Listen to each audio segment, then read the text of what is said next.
खबरों में बने रहने के लिए सब्सक्राइब करिए हमारे चैनल विंध्या टाइम्स को और बेल आइकन को दबाइए ताजा तरीन खबरों की अपडेट सबसे पहले जानने के लिए। नमस्कार, विंध्या टाइम्स में आपका स्वागत है। मध्य प्रदेश में शिवराज सिंह चौहान की सरकार बनने के बाद से एक नाम पूर्व मंत्री वरिष्ठ बीजेपी विधायक अजय विश्नोई, जिनके कारण बार बार एक नया ट्विस्ट देखने को मिलता है। ट्विटर पर वो जिस तरह से इस समय लिख रहे हैं, पिछले जब से मध्य प्रदेश में कांग्रेस की सरकार गिराने के बाद भाजपा की सरकार बनी, उसके बाद से लगातार वो कटाक्ष कर रहे हैं, आक्रामक भी हैं। अब एक बार फिर से चर्चा में है अजय विश्नोई। अजय विश्नोई ने ट्विटर पर 2 ट्वीट किए और उन दोनों ट्वीट में एक मांग रखी। वो मांग थी कि मध्य प्रदेश के मुख्यमंत्री शिवराज सिंह चौहान रीवा और जबलपुर संभाग के प्रभारी मंत्री बन जाएं, ये प्रभार ले लें। उन्होंने साफ तौर पर ट्विटर हैंडल पर लिखा कि मंत्रिमंडल विस्तार को लेकर जिस तरह की परिस्थितियां उस समय थीं, जब विस्तार किया गया, उस समय से ये आक्रोशित थे, लगातार अपनी ही पार्टी की नीतियों पर सवाल खड़े कर रहे थे अजय विश्नोई। उन्होंने 2 ट्वीट किए। पहला उन्होंने लिखा, मान्यवर CM Madhya Pradesh, Twitter handle जो सीएम का है, शिवराज सिंह चौहान जी का है, उस पर लिखा और लिखा कि प्रदेश के सभी जिलों में अनेकों समस्याएं सरल समाधान के लिए प्रभारी मंत्री की बाट जोड़ रही हैं। फिर दूसरा ट्वीट लिखा कि अनुरोध है कि चौथी बार सीएम मध्य प्रदेश बनने की प्रथम वर्षगांठ के अवसर पर प्रदेश को यह उपहार देने की कृपा करें और वायदे के अनुसार जबलपुर एवं रीवा का प्रभार स्वयं ग्रहण करें।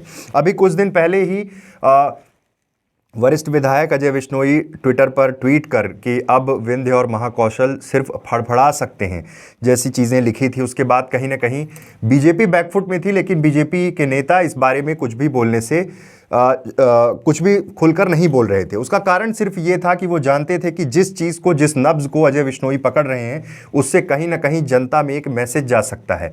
विंध्य और महाकौशल जिसने बढ़ चढ़कर बीजेपी को जनाधार दिया, ज़्यादा से ज़्यादा संख्या जीतकर विंध्य और महाकौशल से आई, उसके बाद इनकी लगातार ये मांग थी कि प्रतिनिधित्व महाकौशल और विंध्य को मिलना चाहिए। विंध्य के नेता इस पूरे मसले पर हमेशा चुप्पी साधे रहते हैं, लेकिन अजय विश्नोई जिस तरह से मुखर होकर सामने आ रहे हैं और अपनी बात रख रहे हैं, उससे कहीं ना कहीं बीजेपी में भी अंदर खाने कुछ ठीक नहीं चल रहा है, ऐसे संकेत मिलते हैं। लेकिन कांग्रेस इनकी बात का पूरी तरह से समर्थन कर रही है। आपको बता दें कि जबलपुर से कांग्रेस के समय में 2 मंत्री थे, तरुण भनोत और लखन घनघोरिया, लेकिन इस बार जिस तरह की परिस्थितियां निर्मित हुई, सरकार बनी, चंबल और मालवा का विशेष रूप से ध्यान दिया गया, लेकिन विंध्य और महाकौशल अछूता रह गया। उसके बाद से लगातार अजय विश्नोई एक तरह से कह सकते हैं कि जो तमाम मांगे रख रहे हैं, पहले उन्होंने सरकार बनाने को लेकर भी सवाल खड़े किए थे जब कांग्रेस की सरकार गिराकर बीजेपी की सरकार बनी थी।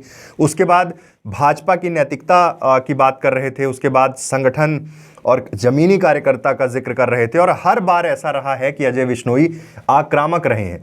पिछले दिनों कहीं ना कहीं इसके मायने ये निकाले जा रहे थे जब उन्होंने विंध्य और महाकौशल को लेकर कहा था कि अब सिर्फ फड़फड़ा सकते हैं, विकास कार्यों को लेकर कटाक्ष किया था, तो तब लगा था कि अब शायद कुछ लोग लामबंद होंगे और ये मांग और ये प्रेशर भोपाल में बनाया जाएगा कि विंध्य और महाकौशल का प्रतिनिधित्व बढ़ाया जाए, लेकिन ऐसा कुछ नहीं।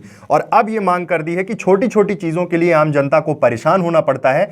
ऐसे में मुख्यमंत्री खुद जबलपुर और रीवा संभाग की जिम्मेदारी लें, यहाँ की जो जन समस्याएं हैं उनको हैंडल करें, क्योंकि कहीं ना कहीं एक बड़ा कम्युनिकेशन गैप क्रिएट हो सकता है। तो अब बार बार अपने ट्वीट के माध्यम से अजय विश्नोई जिस तरह से अपनी ही पार्टी पर सवाल खड़े कर रहे हैं, इसके क्या मायने हैं?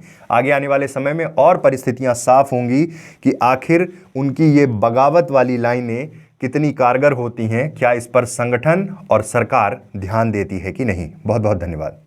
खबरों में बने रहने के लिए सब्सक्राइब करिए हमारे चैनल विंध्या टाइम्स को और बेल आइकन को दबाइए ताजा तरीन खबरों की अपडेट सबसे पहले जानने के लिए।